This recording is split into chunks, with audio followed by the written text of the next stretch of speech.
My name is Peter Agel. I'm Vice President of Travel Industry Club.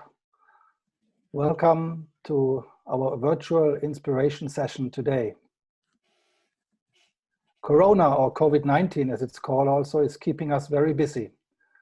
The travel industry in particular is amongst the most affected industries.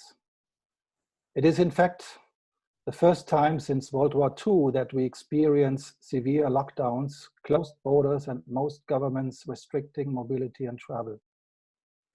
This unique situation leads to many challenging situations: canceling travel, closed hotels and restaurants, empty airports, hardly any flight, companies facing bankruptcies, employees without jobs, and many other uncertainties, and no clear plan what will happen. Many still believe in returning back to square one. Others expect structural changes in our industry. And we also noticed that many travel industry players struggle to survive these days and thus tend to think selfish. And in doing so, some tend to forget the ones we all live from: the end customer, the consumer, human beings buying and consuming travel products. We at Travel Industry Club think that this difficult time is also the right time to rethink customer relationships, to be prepared for post-corona business. We are therefore glad to have Stephen van Belleghem with us today, and you all joining should be glad to learn some lessons from Stephen. Stephen was with us as keynote speaker at many joint personal events, and we learned Stephen's passion on customer experience. However, our work at Travel Industry Club is not possible without partners and sponsors. They all support us and our activities throughout the year, and we thank them very much for that. Let me now switch to Professor Armin Brüsch, my board member colleague at Travel Industry Club. Armin, your turn. Yes, welcome from my side as well. I would like to introduce very shortly the most important person of this evening for tonight. That's Stephen. Stephen is an entrepreneur. He's an academic and an author, and he has given keynote presentations around the world. His subject is the future of marketing and the transformation of customer relationship. His core expertise is the future of customer centricity. The combination between customer-centric thinking on the one hand side, latest technologies, and human touch is the guiding principle in Stephen's stories. Stephen is born in Belgium. He studied marketing in Ghent and University of Berkeley in California, I think. As mentioned, Stephen is an entrepreneur, so he's a co-founder of 2 agencies, Networks and Snackbites. You are also an investor, Steve, I think in an AI scale-up, Hello Customer, quite famous already. And finally, Stephen is also a part-time marketing professor at the Warwick Business School. Last but not least, you are also known for your books, and I think there are 2 very, very nice books. One is called The Conversation Manager, which received an award for the best innovative marketing book in 2010. And another title is called When Digital Becomes Human, which won the best marketing book award 2015. So, by the way, you also love Disney, the Disney fan, and you love the soccer club. It's FC Brugge or FC Bruges, I think it's called. So, if you'd like to learn more about Stephen, you can check out his YouTube channel or his blog, stephenvanbelleghem.com/blog. So, before I hand over to you, Stephen, I would like to encourage our audience and our listeners to use the chat function. Now you are all muted, but you can interact with us. So note your questions. We will come back to this after Stephen's presentation because we'd like to have an interactive session. So that's for me. Stephen, it's your stage. we are looking forward for your keynote speech. Thank you, Armin. Thank you, Peter. It's a pleasure to be here. Thanks for inviting me. Thanks to all our guests here this evening. Thanks for joining in. I prepared a presentation that I would like to share, and as Armin said, let's make it interactive. So I split it up in 2 parts, and in the middle we're going to have a little break, and Armin's going to help me to guide through the questions. If you have questions while I'm talking, just feel free to throw them in the chat or in the Q&A function, and then I'll be happy to try to answer those. I'm going to share my screen so we can get going. And here we go. So if everything is right, now you can see my opening slide. As Peter mentioned, I would like to focus on customers. And I have a story here with some, let's say, general examples and a whole bunch of travel examples. I want to give you a global overview of what's happening and then trying to drill that down to your industry. I think one thing is clear. It's an important insight, it's an important conclusion that every industry will have to take into account. But what happened in the last 2 months, I call that the biggest digital training course the world has ever had. For every aspect of our life, everyone in the Western world had to go to digital to, basically do everything that we usually do in the real world. Everything from shopping to watching movies, communication, meetings, relaxing, everything was from behind the screen. Not always easy, but it was our reality. But we also discovered the benefits of working from home. We all know what that can do. We discovered the difficulties of working from home. It's not always easy to make that happen. But this is part of our new normal, seeing people in 2 dimensions instead of 3 dimensions. This is the biggest digital training course the world has ever seen. And if you look around to different industries, you see that this is happening right now. For instance, Netflix had the biggest growth ever, and it was already a pretty fast-growing company, but they had the biggest growth ever in this quarter. If you look at Disney, Disney started with their streaming service. It's called Disney Plus at the end of the year. They launched it in a couple of countries. I don't know if it's already available in your markets. But this is basically a direct-to-consumer streaming platform with Disney content. So a Netflix, but then made by Disney, where they, of course, allow you to watch the Disney films, but also the content of Star Wars, Marvel. They acquired Fox Media, which gives them access to even more content. And they are so happy that they're doing that right now, because their current movie industry is, everything is postponed. Their entire travel industry, as you all know, is closed. The parks are closed. The cruise ships are docked, so that's difficult for them. But this Disney Plus part is like an enormous success. They launched it at the end of last year. They had about 30 million subscribers at the end of February. Right now, they have more than 50 million subscribers. One of the most successful product launches in the history of mankind. I don't know that many products that have 50 million clients after 6 months, but they're very happy with that. And it shows how much, the internet is right now a magnet for our entertainment time. But it's not just work, it's not just entertainment, it's also communication. Having virtual drinks with friends is part of our weekend routines right now. And the usage of tools like WhatsApp has increased like crazy. People are using it now 40% more than before the outbreak. And it's some sort of a miracle that platforms like Facebook and Netflix are still alive and are still up and running if you look at the boost in usage that they have. Work, entertainment, communication, also commerce. It was striking to see that while most companies were firing people or putting them on tentative leave, that Amazon said in March, we need 100,000 additional workers to keep up with the demand. After 2 weeks, they said that's not going to be enough, that 100,000, we're going to need another 75,000. So you see where growth is happening while other industries are suffering. And all these digital players are putting out numbers that are just mind-blowing. Like Instacart is an e-commerce platform for groceries shopping. You go to Instacart and you select your favorite grocery store. Then you can select the items that you want, and then they bring it to your house. Now, this is a US-based company.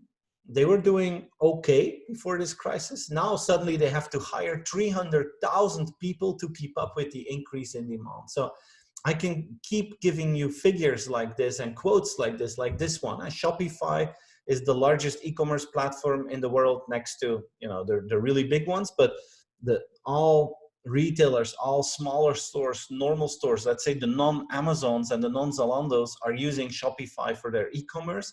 This is a Canadian company. This is now the most valuable Canadian company that they have.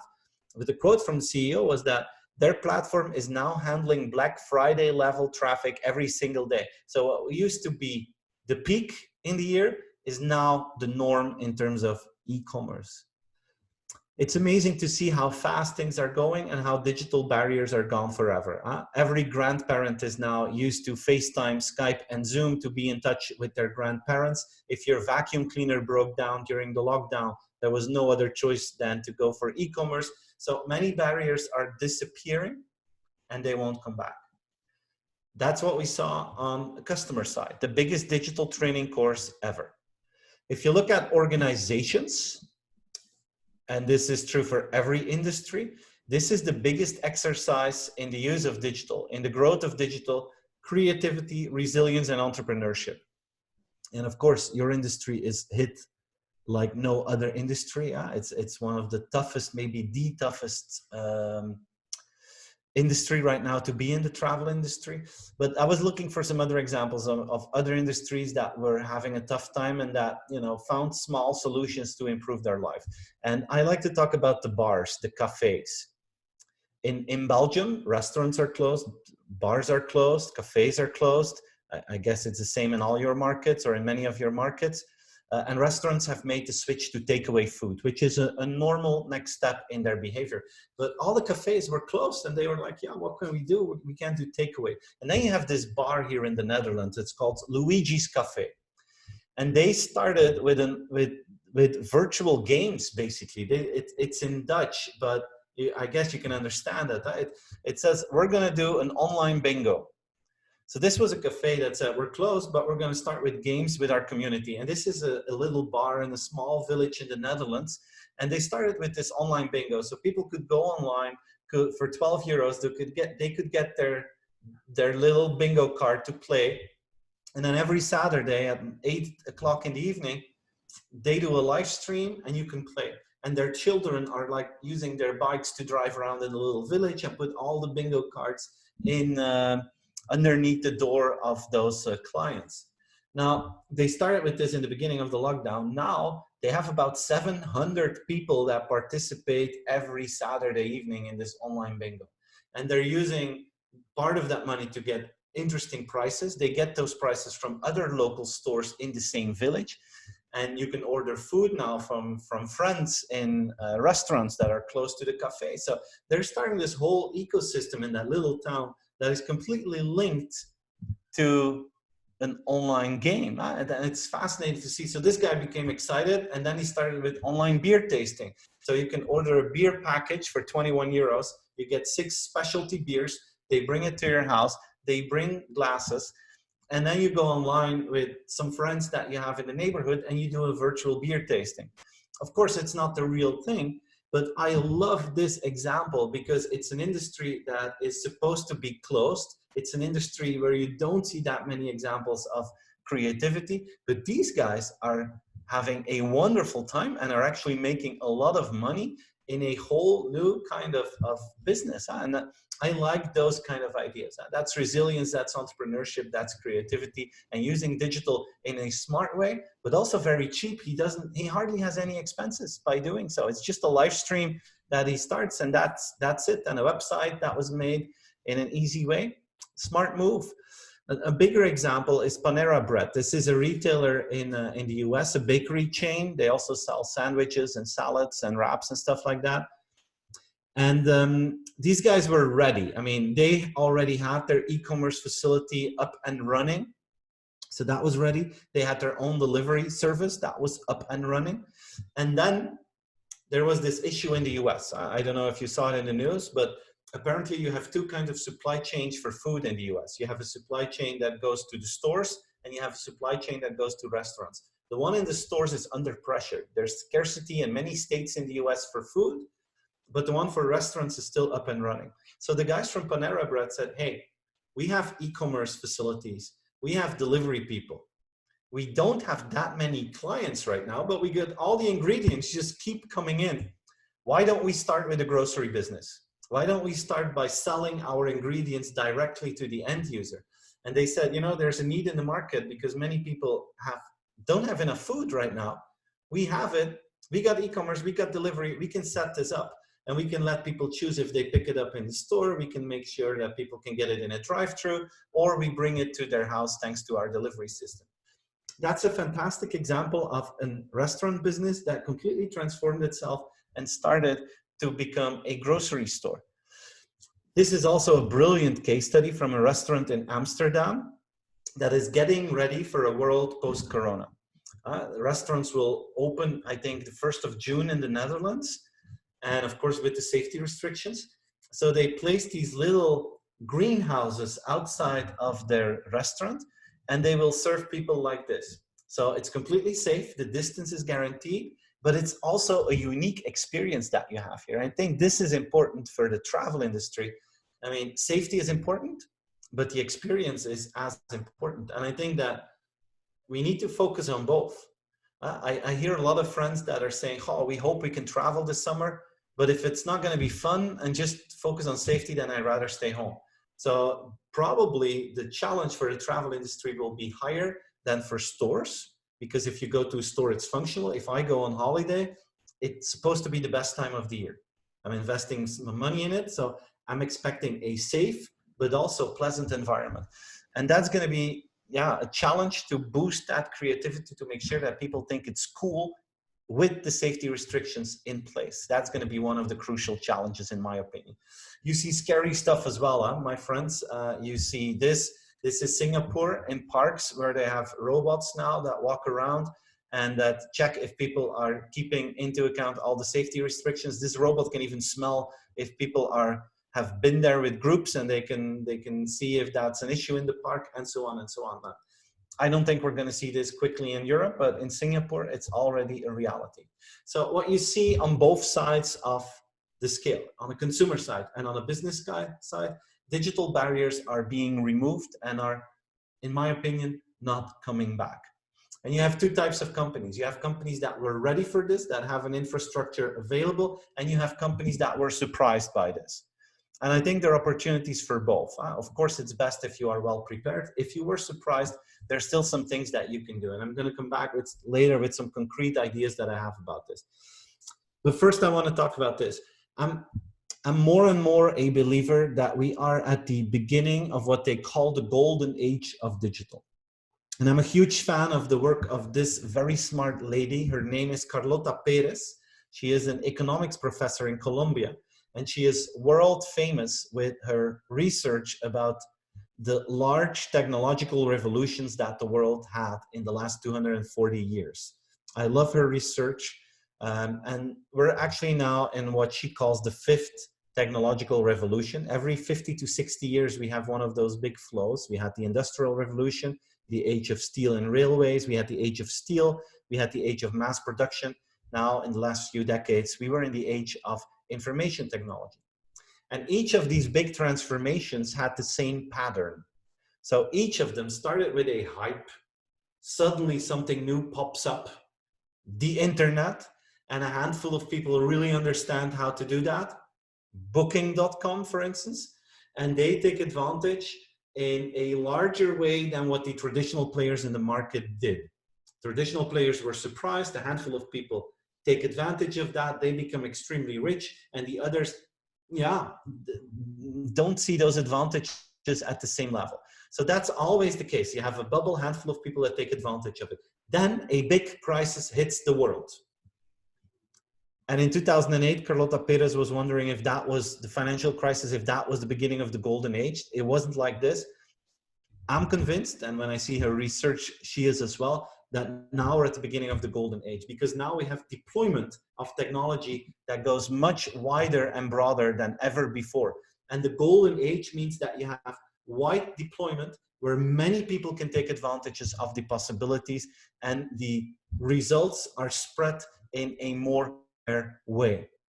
Maybe in 2030, when we look back to this moment in time, we could say this is the beginning of the golden age of digital. And you see signs. If you look around and if you look to the world with these glasses on, you will see signs. Last week, Satya Nadella, the CEO of Microsoft, said, we have seen more digital transformation in the last 2 months than in the past 2 years. Shopify, my apologies, Shopify, I mentioned them earlier, they're exploding in terms of growth. Online medical consultations have gone up times 36 in the last 3 months. Visiting showrooms has gone up times 35 in the last 3 months. You see how fast behavior is changing right now. And I'm convinced that digital will become part of every customer interaction, both in the online and in the offline world. And let's be honest, we're still working on creating a new offline experience, giving people a good time, like when we're sitting outside, having a drink while we're on holiday. Question is, how will we be served in the 1.5 meter society? And some companies are training to make that as pleasant as possible. It's still a question how it will turn out. But my conviction is, my belief, let's say it like that, my belief is that we're gonna go to a hybrid world. Every part of the offline world will have a digital layer. If you look to the travel industry, I've mentioned this in previous presentations that I've given for the travel club with Peter. The Disney Magic Bands were the first example for me of a hybrid travel experience where you have the Magic Band and it does everything for you. It's an offline experience, but it's helping you with every aspect of your visit. That is an example of a hybrid world. Look to retail experiences. Amazon has their Go stores. You've probably seen this. These are the stores where you walk in, you take what you want, and then you walk back out. You don't have to wait in line. You don't have to pay. You don't have to scan anything. You just take what you want, you walk back out. They created this as a convenient platform where you can just go to stores and the technology is helping you to get your stuff. But you know, the truth is, this is not just convenience anymore. This is now also the safest way to buy stuff. So they have a new feature that got added to this. And this is for me an example that, you know, will become important in the travel industry as well. It's going to be about safety. It's going to be about convenience, and it's going to be about healthcare. It's that combination that's going to be important. Just before the US went in lockdown, Amazon launched the Amazon Go grocery store in Seattle. This is not a small convenience store anymore. This is a full-scale grocery store with the same principles. You walk in, you take what you want, you walk out. No scanning, no waiting in line, no paying, all fully automated. And now they want to scale this technology to 3,000 stores in the next 2 years. And what they're going to do is they're going to license out this software to movie theaters, to travel destinations, to train stations, to airports where people just want to grab a bite and a drink, but they don't want to have the whole hustling. Now, with the whole focus on convenience and safety, this will speed up. And this is something that we're going to get used to really, really fast. A hybrid world. And it's not just the Amazons of this world that are doing this. I see more traditional players doing this as well. Take McDonald's. And they have been through an interesting transformation in the last few years. And one of their secret weapons is their app. The McDonald's app is very popular in most European markets, and it allows them to understand what kind of products people like. They know what your favorite taste is because of this, and this will allow them to, you know, personalize the services. And in order to do so, they acquired a company called Dynamic Yield, which creates which is an artificial intelligence company that will help them to personalize the drive-in experience. So today, if you go to a drive-in of McDonald's, you know, the menu is the same for all of us. It's almost like a printed out poster. Now, in the future, when you will go to McDonald's, you will have a digital menu that has personalized offerings for your personal taste. So if for instance, if you are a vegetarian, you will have the vegetarian options on top, whereas now today you have to look all the way down there to get those vegetarian options. So they're going to personalize it, make you feel more welcome. And of course, they hope that because of that, you will order more as well. All examples of that hybrid world. Could this be the beginning of the golden age of digital? We're starting a new decade, everyone. It started with a small surprise. It's different than what we anticipated. But there's also something else going on. The past 10 years were about 4G, social media, and mobile. The next 10 years will be about artificial intelligence, 5G, quantum computing, and robotics. 4 technologies that have the potential to change every single industry.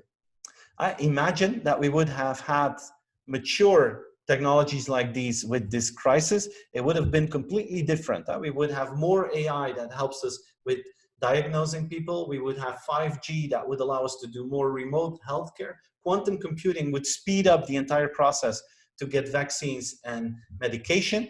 And robots would be used much more in healthcare centers, in hospitals, in elderly houses, to make sure that if there was a shortage of healthcare workers, or if it was too dangerous to get the disease yourself, robots would help. All the things that you see on this slide today already exist in society. These are real life applications, but it's still the beginning of that curve. So imagine what it could be like 10 years from now. And this is also a question for all of you. What could the travel industry look like 10 years from now, taking into account that these technologies will mature faster than what we think? And I'm convinced that we're going to reach a new kind of customer expectations. I'm convinced that we're at the beginning of a new curve of customer expectations, driven by new technologies, driven by personal challenges and dreams of people, and driven by global challenges that all of us are facing. And I want to take you on this journey to see how you can build a product offering, a service offering, based on these new expectations of customers. And let me be very clear, of course, you need a good product, service, and price. There is no doubt about that. But we need more to win the customer these days. And one of them are digital interfaces. One of the challenges is to make every part of the customer journey as simple and as convenient as possible. In my opinion, these are the characteristics of the interface of the future. Invisible, more personalized than ever, less effort for the user, and proactive. And if you then look to digital in travel, I made this very simple. I said there are basically 3 domains that we could look at. There's the communication and building the brand and making people excited. You have the sales, the commerce, and you have the travel experience itself. It's more complex than this, but I try to make it simple. And I want to focus on 2 of these dimensions. I'll take communication. It was actually Armin that showed me this wonderful example, but I looked into it, and it's fantastic to see that in Switzerland and Zermatt, on the Matterhorn, they're projecting different flags every night as a message of hope, saying that, guys, pretty soon you will be welcome again. We will be ready, and one day we're gonna, all enjoy these beautiful Swiss Alps again, and all of you are welcome to come back. And every night there's a different flag on the Matterhorn that is projected there as a sign of hope to the rest of the world. This is communication that goes beyond, look at our beautiful mountains. It's like we are mentally thinking about how you look at us. This is very empathic communication. This is not about, it's safe to walk on this mountain. No, this mountain is pretty soon, it's going to be open for all of you again. And every nation in the world, we would be so happy to welcome you back again. That's a different kind of communication. It's hope. And I think people need perspective these days. And, I just added 5 digital tactics that I think all of you can use. I'm not going to go into all these details, but, some people, I mentioned before that some of you were surprised by the Corona crisis and were not ready in terms of digital, which means that some of you don't have a fantastic digital reach on social media, and it limits your communication possibilities today. Well, the cool thing is you have small and personalized digital conference rooms. You have these kind of small webinars. You have Zoom meetings that you can show up. And, the evening travel events that some people had, the information expos that we have, it's very easy to copy paste those to a digital platform with limited to 0 costs, and just invite your favorite customers and tell them what's going on. And it will also give you information back. You will feel how they react to you, and you will get more insights in the fact if they are willing to travel and what is important to them. Reaching out to people, sharing content, but getting information back is crucial at this moment to understand how to communicate. Live streaming your business. if I do a lot of work for the Efteling in the Netherlands, which is the largest theme park in the Benelux. At a certain moment, they're live streaming what's different in the park, and they're showing how they're getting ready for the future, and they're showing people that they're ready in terms of safety, and they're also showing that it's still a pretty nice place to go if you want to go there. So live streaming what's happening is something that you can instantly do. Inspiration. Maybe you are a hotel with a wonderful restaurant. Why not use the chef and the inspiration of that restaurant to share ideas?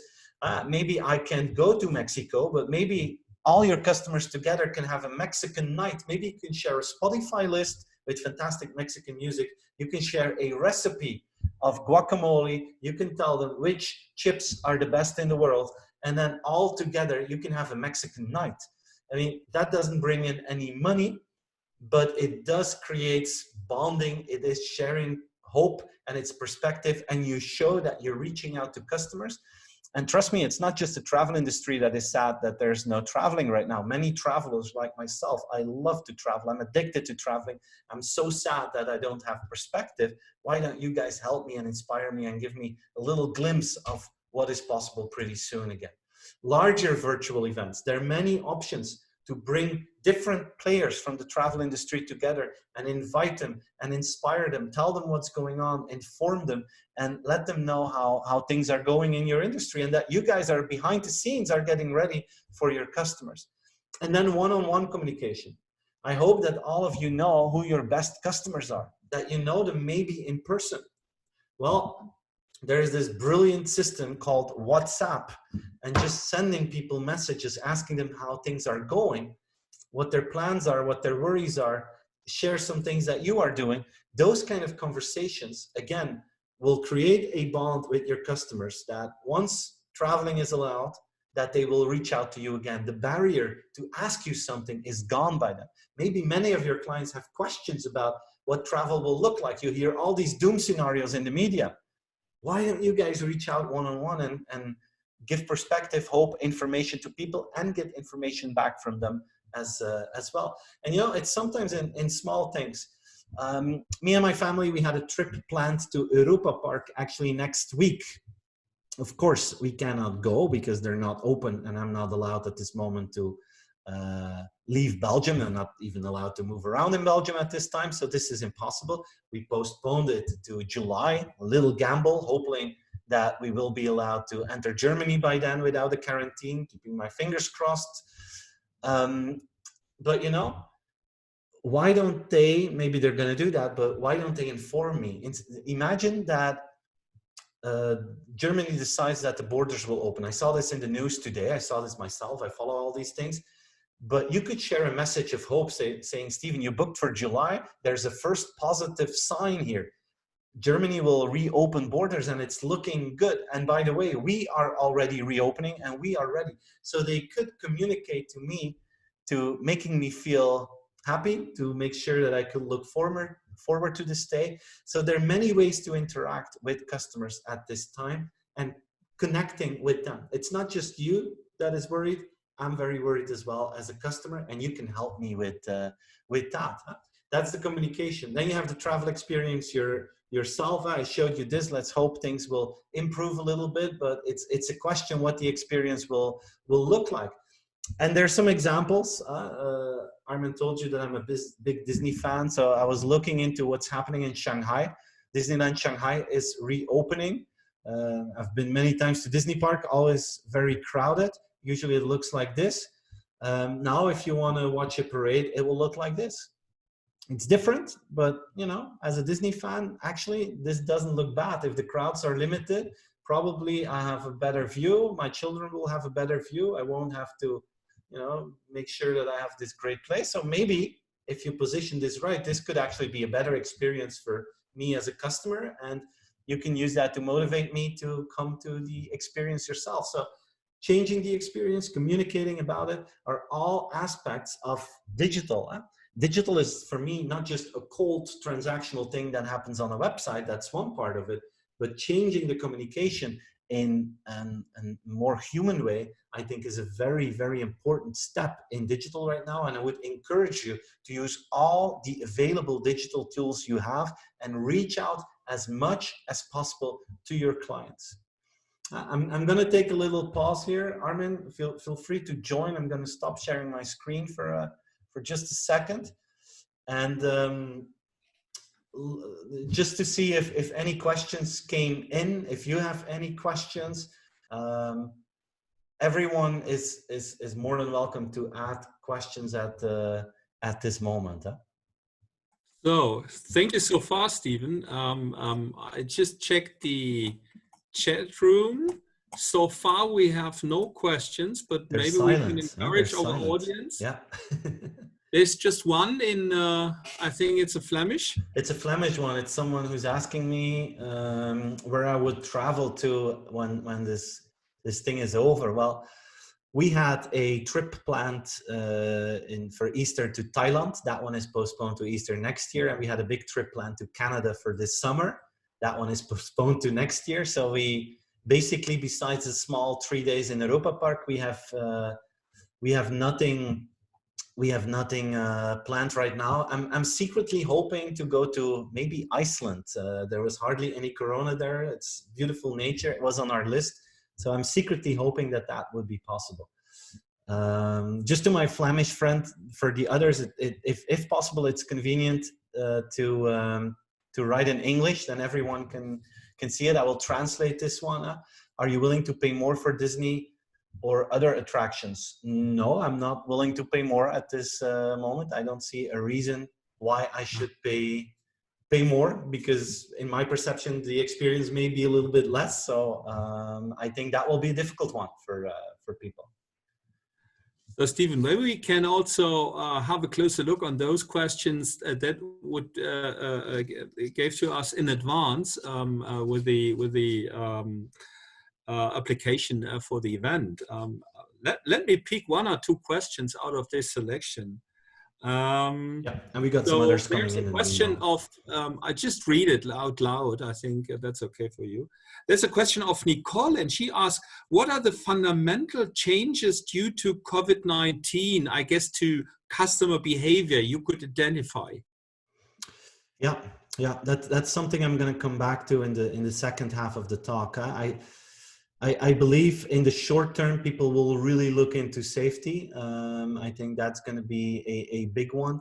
I think many people will have to, first the lockdown was scary. Now leaving the lockdown is scary for many people, is what I see in research. So we will have to make sure that we take that into account when we communicate. If you guys get really excited about traveling that is opening up again, maybe you will be disappointed to see that some people are afraid to move into this next phase. So it's going to take some time before we get used to living with the virus. And I think that it's impossible to say right now which behavior will stick.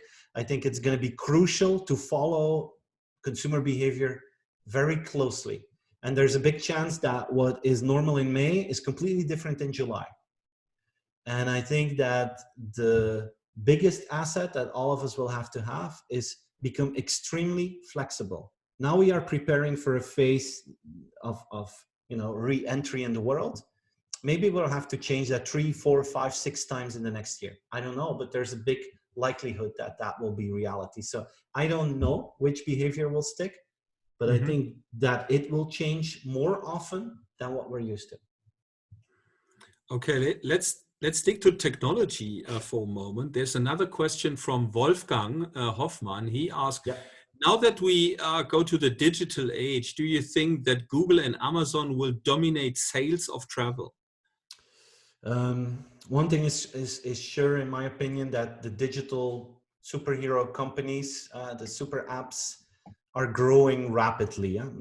You see it in everything that they communicate. They were absolutely ready with their digital interfaces. I think in the US, they're very happy with Amazon and the supply line that Amazon has installed, or they would be in real big issues if that wouldn't been part of their country. So yeah, I think they're moving into every industry at a certain moment. That I don't know if they're going to dominate travel, but it's clear that their end goal is that as many transactions as possible happen through their platform. That is absolutely their end goal. So they're going to play a role there, one way or the other. And talking about Amazon, you mentioned the new shops. Another aspect is Alexa, and there's a question in the chat room from my connoisseur.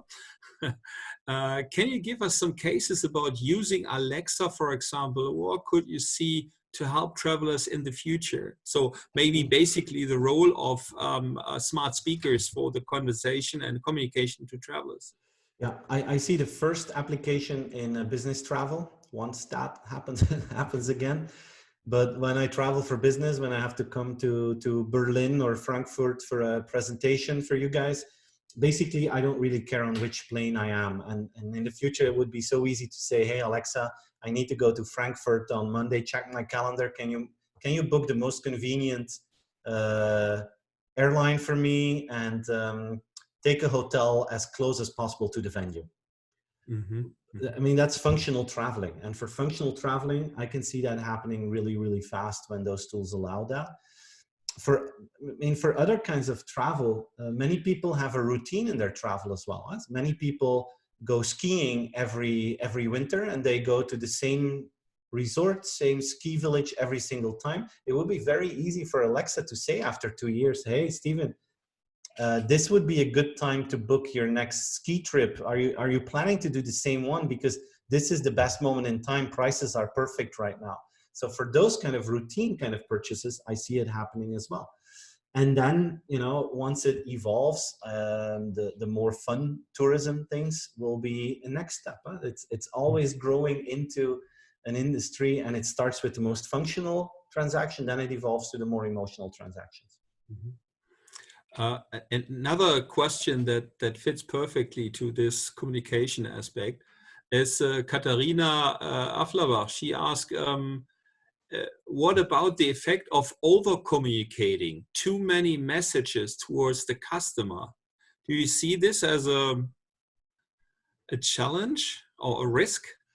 Yeah, of course. If you are sending wrong messages and if you're just doing it on large scale without adding any value, I think that there are a number of things. If we talk about safety measures, for instance, there people are really concerned. And at that point, I think you should over-communicate to customers that are involved. So if you are a hotel, and you're doing everything that is necessary to make it as safe as possible, I think that you need to proactively tell all the people who booked and say, hey guys, we are ready, in a personalized message. You cannot over communicate that. Same thing with WhatsApp messages to your best clients. Those are personal messages. And it's not saying, hey, come to our hotel or book a trip. No, it's saying, how are things with you? How are your travel plans changed because of this? Is there any concern that you have that we may help you with? That's a different kind of communication. That's more empathic from the customer than just pushing the entire time. It's that kind of communication that I really think is valuable today. Mm-hmm. And would you say people will trust a robot or a chatbot in the future even more than a human answer? No. I think both will work. Huh? I think chatbots today are really good in let's say frequently asked questions, the kind of questions about opening hours, about location, about the more functional things. And there people are fine with a chatbot. What you see is once it becomes more emotional, once it becomes more complex, people prefer to talk to a human. The day that chatbots are 10 times better than today, then that will be different. Then we will go for the fastest possible solution, and then humans will only take into account the most complex things. I had the pleasure to visit the contact center of Booking.com a couple of times, and there they are in the middle of that transformation. The simple tasks will have to go to a chat function, but they also, I don't know if you're aware of that, they also have a small team of people that is just focusing on heavy, really big problems that people have during a holiday. And then I'm talking about that when someone dies when you're on holiday, or when you get attacked those kind of heavy stuff that can happen during a trip, this kind of stuff that you hope that will never happen on a trip. They have a special team just to help those kind of people, because they see that as a different skill than the normal kind of customer service. And I'm convinced for those kind of really emotional, heavy kind of problems that you have, that we will always rely on humans, and for all the others, we will rely on machines. Mm-hmm. Okay, there are two more questions, but they are more specific. So I would suggest, Stephen, maybe you continue with your talk, and right. we will come back to this after the second part of your session. Okay. My pleasure. Happy to do that. Thanks for all the questions, everyone. It's great that we have interaction, and thanks for your positive comments in the chat. That is motivating me to continue with this story. Here we go. All right, where was I? Any further questions? Yes, part one of the model, but then I want to continue. I think this is going to become a crucial one in the travel industry as well. How can you become a partner in traveling, partner in life? This is what travel agents, the really good ones, have been doing their entire life. And this is going to increase in importance, because what I see is the rise of what I call customer expectations beyond convenience. Many of your clients have bucket lists with all the destinations that they're dreaming of, doing crazy stuff. And many of those dreams are on pause right now, or are sometimes gone because of the situation that your client may be in. And that's one part of the society. You have another large group of people that is living from paycheck to paycheck. And unfortunately, this group will increase in the next few months. That's the bad news. So I think at this moment in time, it's really important to understand that this is a mental process that is happening with your clients, so that it's not always just about what you want to do, but it's a good moment to turn that around and ask yourself, how can we facilitate people in achieving their travel dreams? How can we still stand ground there and make a difference for them? And I just want to, zoom into one aspect that I think is a helpful tool. If people, if you look to your average customer, they have three scarce resources. That is time, money, and energy. And, in our day-to-day life, we do a lot of stuff that is asking us time, asking us money, taking energy. When we go on holiday, we want to spend good time. We're willing to pay money for that. And we want to recharge the batteries. Now, if you agree with me on this, ask yourself, how is my organization managing this? How are we managing the time of customers? Are we making sure that the not so fun parts of traveling are as efficient as possible, so that we have more time for them to have a good time? Are we very expensive? Are we moderate? Can we do something for them? And to what extent are people getting energy back from us? And maybe Starbucks is successful because they are a company that is just giving people energy. Maybe AliExpress is so successful because they are just the cheapest option in the market. And why are 2 out of 3 US citizens on Amazon Prime? Well, because it's saving them time, money, and energy. And that's my invitation to all of you. Use these 3 criteria, scarce resources for me, the traveler, and see how you can deal with that, how you can manage that in a better way. I think that's an important one, to understand the life of customers. And the customer journey is one thing, but I would invite you to look at the life journey as well. And this is where I truly believe that the human part will always play a role. Today, it's a very special time in our lives. This is the first time in our lives that human contact is so scarce as today. It has never been more scarce than today. And because of that, it is more valuable than ever before. Being helped by a human will become extremely premium. Today, it is extremely premium. So for your humans serving customers, they should excel in these 3 dimensions: empathy, passion, creativity. More than ever, these 3 criteria are so important to create a fantastic travel experience. And this is typically something that humans can do. And the more digital the world becomes, the more valuable this will be. The longer we stay in our lockdown situation, the more valuable these human assets will be. We are all front row witnesses to see the evolution of work. In the past, people worked with their hands. Today, people work with their brain. But in the near future, if you want to win the business of your customers, you will have to do it by using your heart more often than today. And that is something where we can really have a difference. And I think this is something that the travel industry can really excel in. Computers can personalize, but your humans can make it personal. Computers predict, but humans can surprise. Computers deliver, but people over-deliver. What we're going to need when we get out of this are humans that color outside of the lines, that have empathy for your customers, that go the extra mile even more than they did before this crisis. Because it will feel artificial in the next few months. It will feel strange. It will feel awkward. At that moment, we need the humans in the front line to comfort us and to give us that fantastic experience that you should get when you're on holiday. This is not about transactional optimization. This is about emotional optimization. And it's going to be part of the travel package that all of you hopefully can sell in the next few weeks. Become a partner in life. And then I want to add something to that. Because of what's happening, we're going to see an increase in people that want to buy from companies that take responsible choices towards society. It was all about authenticity in the past. It will be more and more about responsibility. People who help society, because we're facing some really important choices. We were all surprised by this virus, and we already feel the tension between healthcare and the economy. I think you guys know what I'm talking about. This is a difficult issue. The nice thing, what you see, is how some companies are really using their core assets to make a difference. Like LVMH, the luxury brand, they were the first ones in the world that started to make hand sanitizers when there was scarcity in the world. Others followed their lead.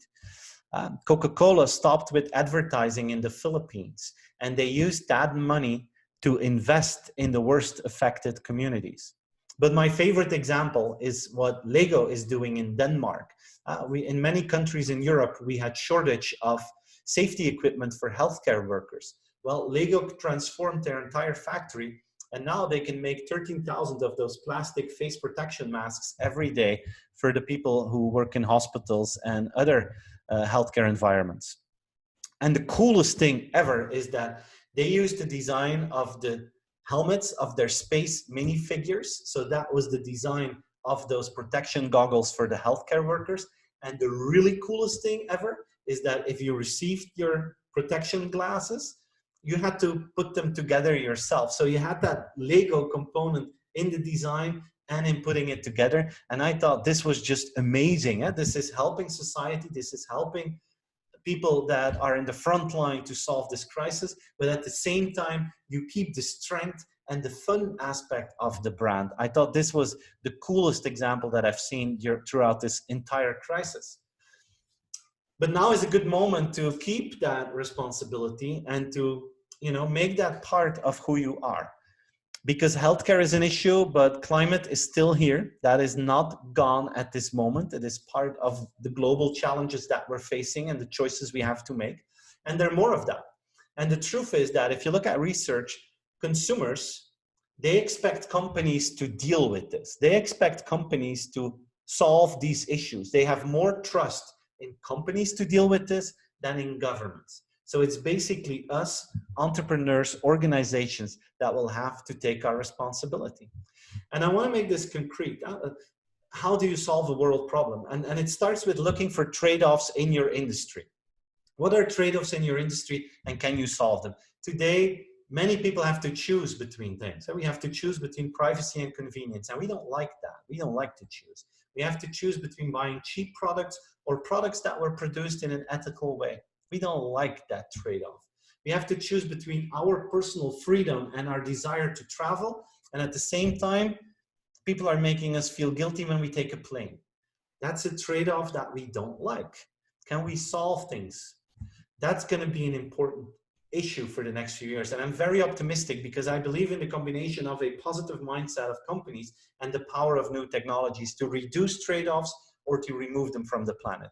I just want to show you two examples from the entertainment and travel industry, small trade-offs, but take fireworks. A lot of people love fireworks. It's part of our entertainment. It's like a beautiful end of a wonderful evening at an exotic location sometimes. On a cruise ship, you see a fireworks show on top of the ocean. But at the same time, we know that animals are really suffering from fireworks. Can we solve that? Well, today we can. We have these miniature drones that can create fantastic light shows. This was New Year's Eve in Shanghai. You also can add beautiful music. You can tell a story. You can make complete designs and do fantastic storytelling with these drones. I know it's different than fireworks, but it's still kind of cool. And you don't have to, you can remove the suffering from animals at the same time. So this is an example where the trade-off is being removed. You're offering a alternative that is really cool, and the downsides are being removed. Take another example. People like to take a lot of stuff when they go on holiday, but we know that a heavy suitcase is bad for the health of the employees that have to carry the luggage. Well, Delta Airlines is now using more and more exoskeletons to solve that. Exoskeletons that help people to lift heavy suitcases like it's a piece of paper. It's like a backpack that you wear, and the backpack gives you superpowers. I tried it out myself. You see that here? And it's amazing. I had to lift a 30-kilo suitcase, which is really heavy. Then they turn on my superpower backpack, and then it's literally like you're lifting a piece of paper. It was so impressive to try this out. And this, again, is an example of the end of trade-off. And this is an invitation to you guys. What is the trade-off in your industry? And can you be part of the solution? Can you involve employees? Can you involve customers to become part of that solution and have a positive impact on society while people still enjoy traveling the world? And I believe in this model. Build your own offer people can't refuse. Make sure that you can be part of every step in this journey to have a strong offer towards customers. We're moving into a world where digital convenience has become a commodity. If you have it, fine. If you don't have it, it's a big problem, but it's becoming hard to differentiate. It's the beyond convenience where the differentiation is. We're at the beginning of a new curve of customer expectations, driven by technologies, driven by my personal dreams to travel the world, but also driven by the global challenges that I know are an issue and that we need to solve together. Can you create an offer people can't refuse? This is going to be an interesting discussion in the travel industry the next few years. I'm convinced that this only works from the bottom up. You need to have a good product and a good price. I think we all agree with that.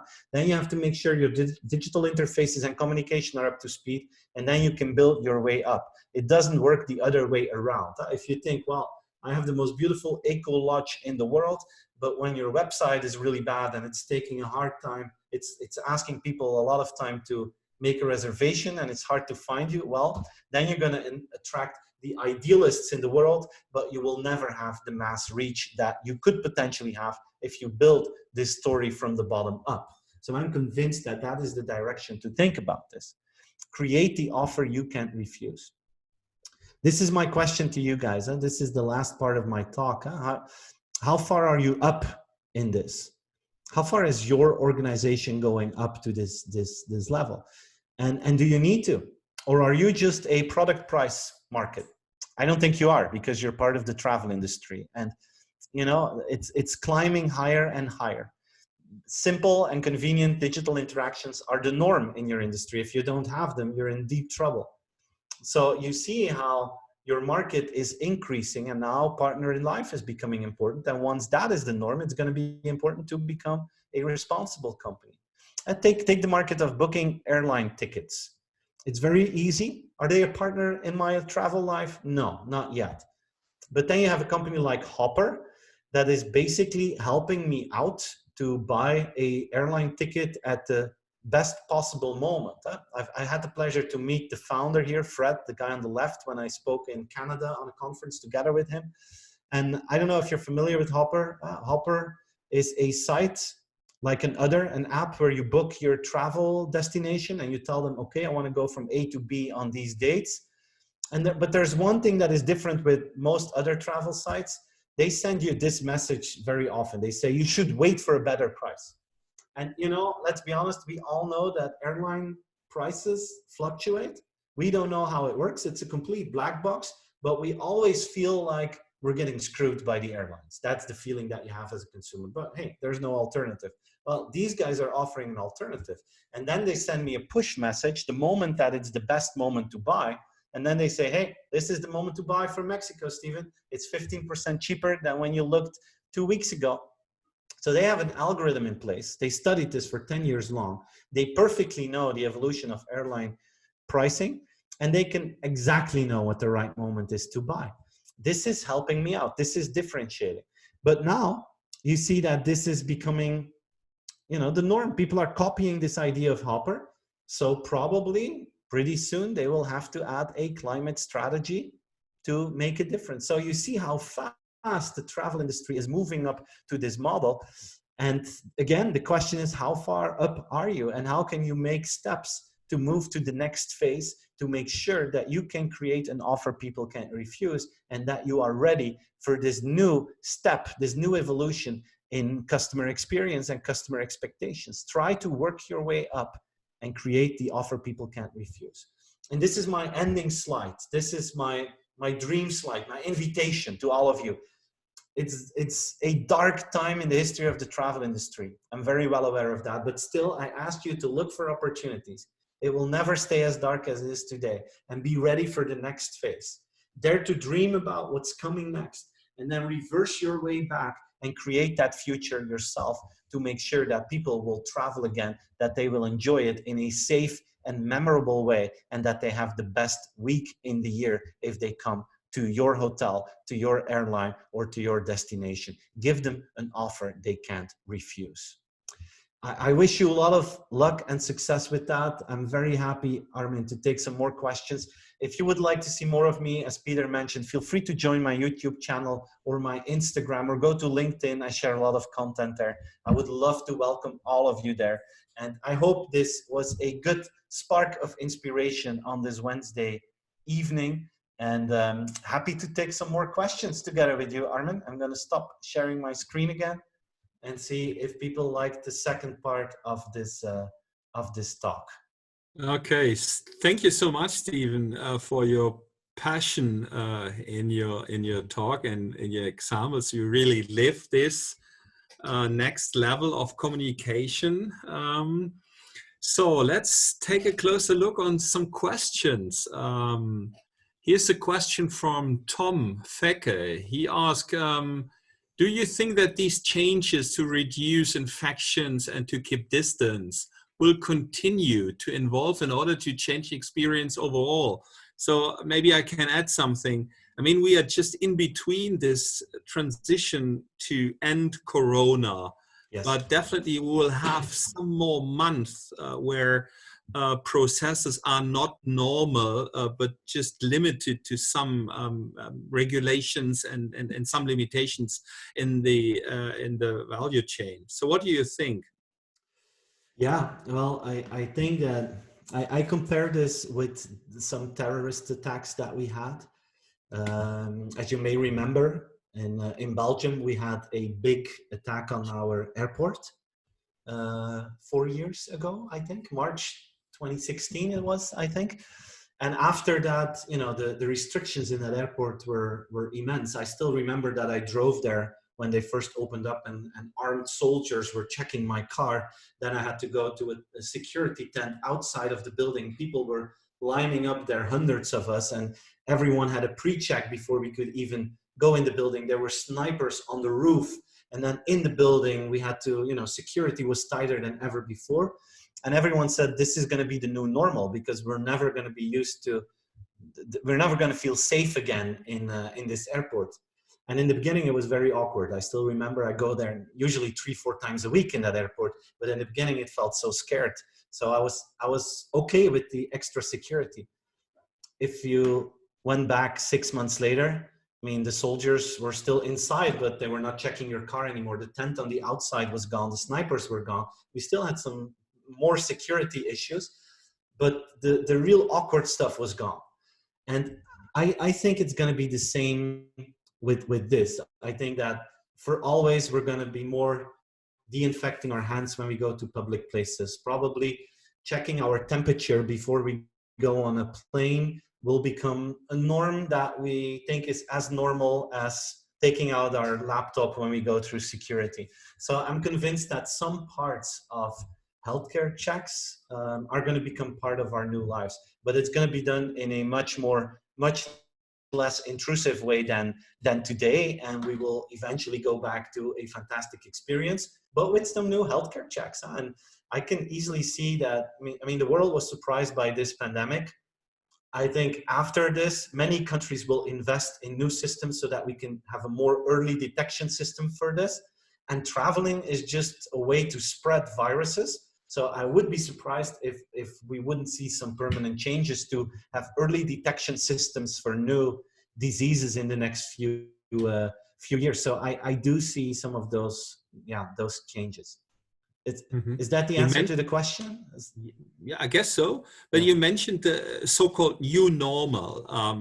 In this context, a question would fit perfectly from Anna Nuxol. She asked, so what factors need to be considered in the international context? Will this new normal be overall the same, or will we have a new normal in, let's say, Europe and Asia in different destinations? What do you think?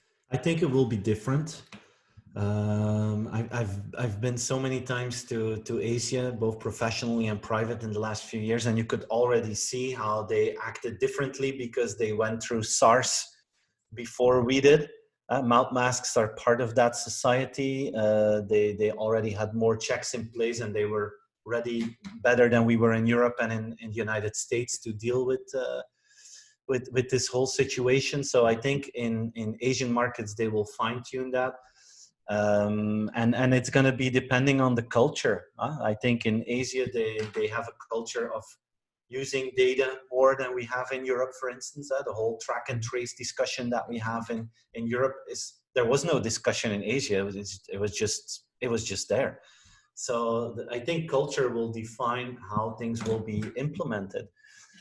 And yeah, Europe will be different, US will be different, Asia will be different. I don't know what the difference will be, but I'm convinced that the local culture and the local history and how hard a certain country was hit by the virus will determine how they will respond to it. Mm-hmm. Mm-hmm. Okay, so let's get back to the Q&A section. There's a question of Wolfgang again.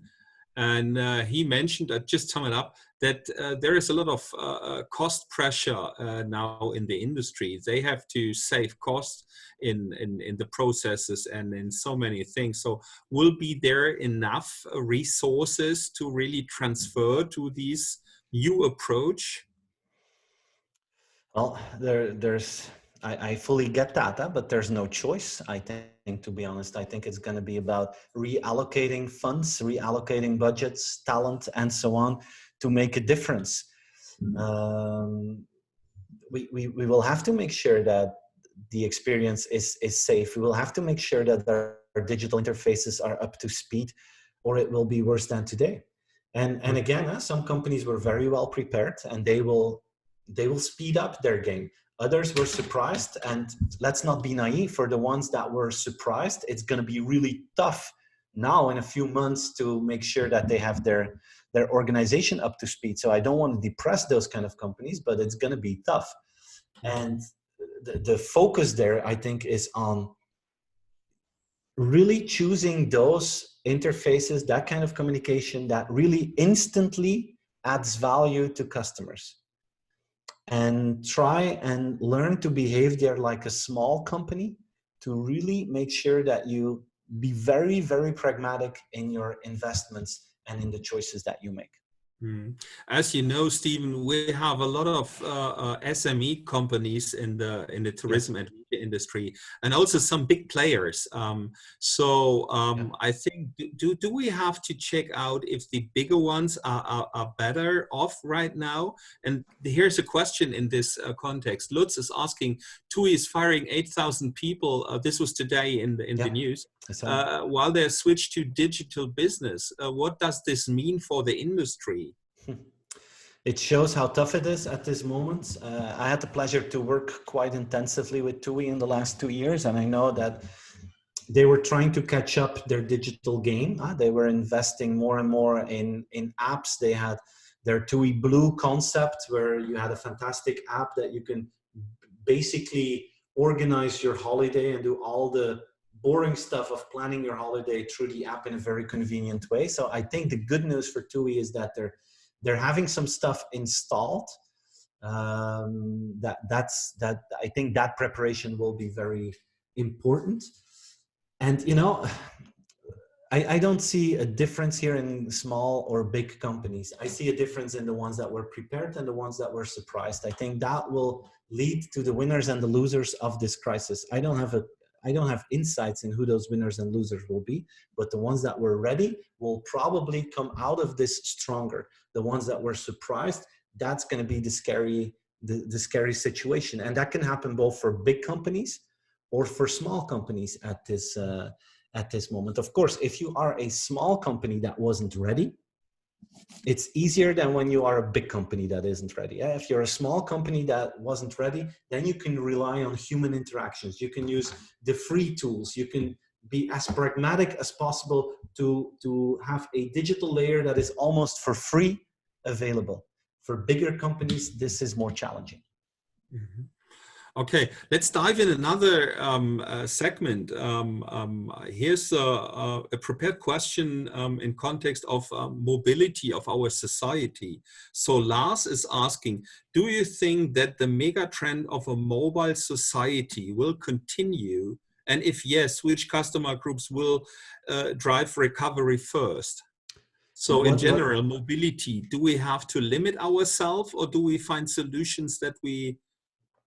And you mean really with mobility going from one place to another? Yes, yes. But it's clear that will reduce for now. And if I look to all the reports of all the airline companies, they're all saying the same, that their estimations is that it will take 2 years before everything is back up to speed. You know, we're so restricted now and we're being trained.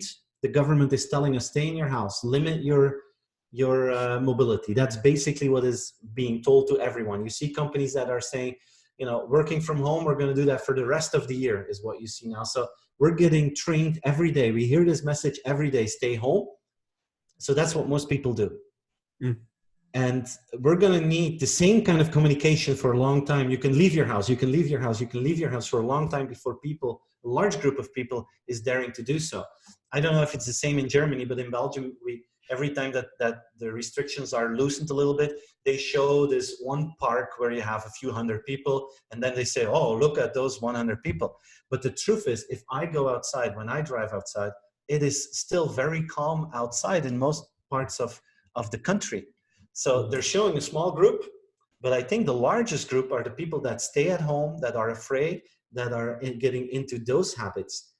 And we came into that habit because of fear, and fear is a very strong emotion. They told us you have to be careful. Huh? We have to make sure that our country the hospital capacity won't get burned, and you have to make sure that the older people don't get sick because it's very dangerous.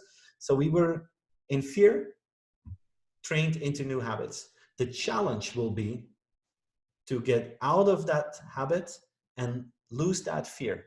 That will take longer than what we had before. So I think mobility will be lower in the next months, years, and it will take a lot of effort from your industry and from other industries to tell the world, hey, it's safe to travel. We have it all figured out, guys. And by the way, it's not just safe, it's also still fun to travel. And you will have to tell them that over and over and over again, because they won't believe you in the beginning. And then you will need influencers.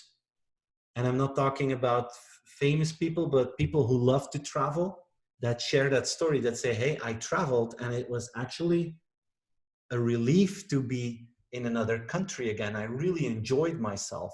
You're going to have, you will need the crowds to tell other people that it's going to be okay. And those, early adopters that travel again, that are mobile again, they will have to convince the others. I think the government will not be able to do that.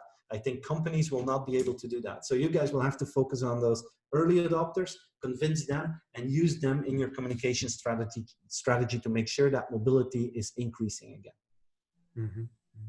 Okay, let's have a close look to the different segments of mobility. You had some examples of the airline industry. What about cruise?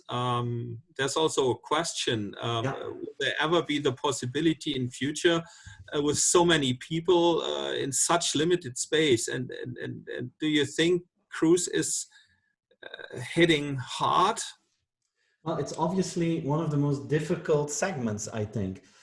But I'm always hopeful towards science. I mean, we're in this crisis now for 8 or 9 weeks, something like this, right?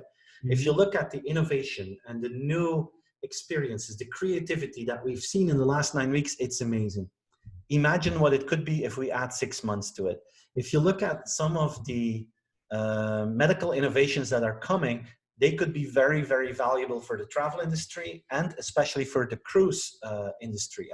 Once you have fast testing that is reliable, the problem in cruise ships can be solved. Because imagine that you go to a cruise terminal and that they have the capability to test you there. And they only allow people on board that are negative with their test. Then you're basically 100% certain that that closed environment, because then suddenly a cruise ship becomes a safe haven, and that cruise ship is filled with people who are healthy. You're 100% sure of that. At that moment, you can just be on a cruise ship like you were before. And every time you go off board for an excursion, they can test you again. If they have fast tests that you can see that within half an hour or an hour, you can go back on board and things change again. So I think that many of those new testing capabilities will become a tool in the next few months and the next 12 months for the travel industry. And if that works, the moment that it works, then you can perfectly go on a cruise ship. Okay. So let's change maybe to another component, technology again. Okay. So there's a question of Mona. She said, VR, so virtual reality glasses, are already seen as an alternative for our travel experience. Do you see another tech innovation to enhance this to a real experience? We just saw, just a comment from my side, that some museums, some cultural offers are given for free with VR and AR experience. So will this last? And do we see some other technologies that will strongly affect the tourism experience? To be honest, there's a lot of cool stuff coming, but I think nothing can replace the real thing. That's the advantage that you have. The experience can never fully be digitized. VR is a little bit in a winter right now, is my feeling. I have a feeling that we're at some sort of a plateau, that we're that it's not improving rapidly at this moment in terms of quality. That is too bad. But I'm sure 10, 15 years from now, that will be a totally different experience. That's one thing. Something that I've also seen that is being used in museums that is really fun are these beam robots. And it's like, you know them? It's like, there's standing one here right behind me, but I can't turn my screen. It's like a robot of this size, and it has a screen on top of it, and then you can control it from your house. And I have that because I travel so much for my job. And then I can log into that robot from anywhere in the world. And then my family sees my face on it. And then I can drive around in our house and I can talk with our children and stuff like that. Well, they're using that technology in museums. They've been using that for people who are disabled or people who broke their leg and they cannot go to a certain expo. And then from your house, you can actually drive around in the museum and you can control it yourself. And it's like you yourself are walking through the museum and you can watch all the items that they have. I thought that was a cool one that I've seen before. They also use it in Japan for the ceremony after the master's program, because students can get their documents and their certificates. So they place also this technology. Okay, that's cool. I didn't see that. Another question about technology and the customer journey. You mentioned don't look only on the customer journey, look on the life journey. Maybe you could give us another example. What do you mean, the life journey for the leisure industry? What could it be? Well, let's go into a specific group of clients. I'm sure that everyone has really diehard travel clients that have their plans, that have their bucket list, that have their dreams. Those professional tourists, let's call it like this. Why can't you be a partner in travel? And you have two things. You have the transaction, that is, they come to you and they say, hey, I want to have a trip to Namibia and this and that, make me a proposal, and then you do it. And you can do that in the best possible way, give them the best possible experience. That's a transaction. But how about proactively talking with me and say, Stephen, okay, you've been, last year you went to Canada, you've been to Namibia. We've been thinking about your family composition and we know the stuff that you like. These are possibly 3 things that you could consider for next year. And then you become a partner. Then we have a conversation. Then I don't just come to you to talk about, you know, those issues. We have a conversation. And there's more than that. I have travel agents that help me with everything, like that do the visum, that take care of from A to Z and the whole process. And you have people who don't do that. And it's about asking yourself the question with a holiday, with a travel program, what are frictions that people have in finally getting to the destination? What are frictions that people have on that destination? And how can you completely remove all of them? That you don't just sell me the holiday, but you take away the broad issues that people have with that to make their experience better. Then you're not just selling a holiday, then you're a partner in traveling. Okay, so would you say this is argument for the travel agencies or the OTAs, the online travel agencies? Well, at this moment, I think the traditional travel agencies are best placed to make a difference there. I personally believe that will be the differentiator, because if you look to Booking.com, for instance, they are expanding their horizon. I think that they are one of the best places in the world to book a hotel room. That was their mission. For any circumstance, any budget, any place in the world, we want to make it as easy as possible to book a hotel room, right? Now they want to expand that and they want to make traveling as easy as possible for everyone. So they're offering now, you know, transfers to and from the airport. You can book excursions with Booking.com and so on. They're in an early stage. They're not really good at it yet, but you know, they will get there. But that's still transactional. Huh? A person can become a partner in life. And I think that's the strength of those travel agents. The real personal travel agents, they have to become that partner in traveling. If they just focus on selling me a transaction, then they will never win from the Booking.coms. If they become that partner in traveling that thinks very broadly about what it means to travel, then they can win that game. Become partner in life, that's really a strong vision or a mission for the industry. So before we come to the end, there's a question, can we get a copy of the slides, Stephen? Yes, I will take care of that. Is it possible for the audience? Yeah, I will send a summary to you guys. Okay, that's a good message. So I think we can't talk and answer all the questions. Sorry for that I picked a selection. Maybe a last one. If I check here the Q&As, has COVID-19 changed the drive of digital transformation of the innovative markets companies like the US? I mean, the US was always in a premium position in the market. Are there any other markets companies coming up on the horizon? Is a question from Tom. Yeah, well, I think that we're seeing a change in the lead there, that I think China, Singapore are the markets to look at to see the real innovations.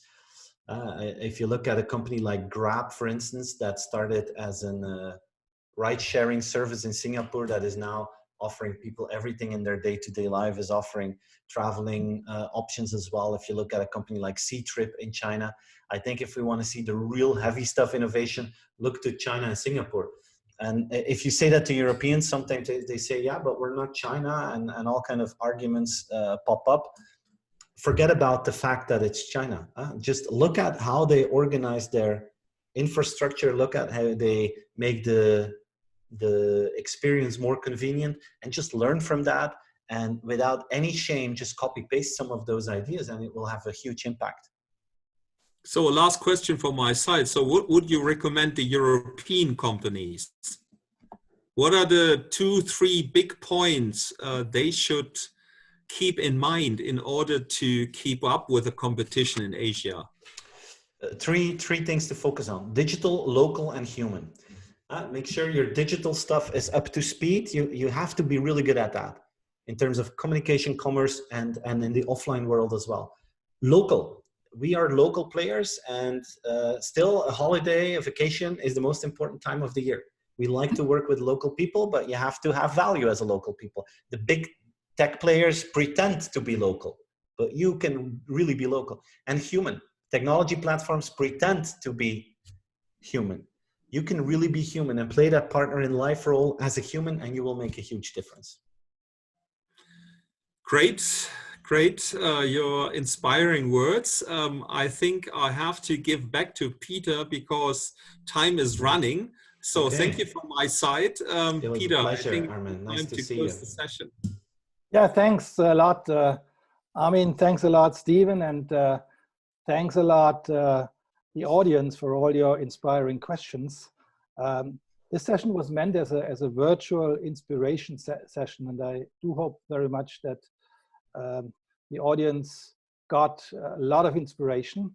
If you want to learn more on travel, on transportation, on all the segments of the travel industry, you are welcome to the club of the Travel Industry Club. We are free open for new members. Let me finalize this session with the next event we have in plan.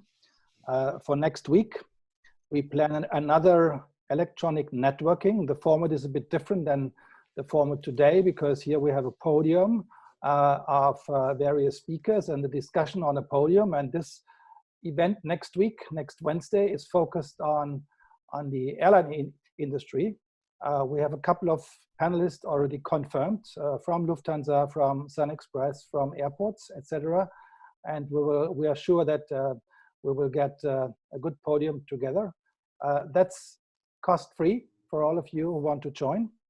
And we are planning also the week after additional events where we decide on the topic as we go.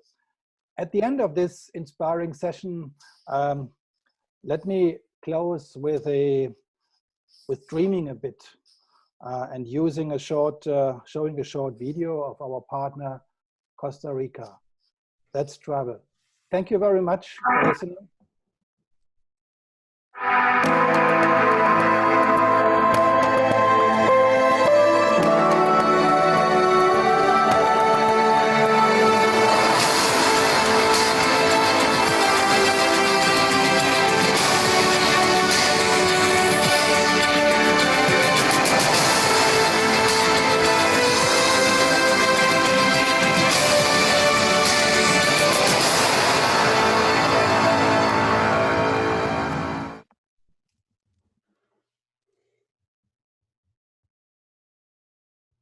So again, thank you for joining. Thank you also, Hannah, from our head office, and hope to see you next time.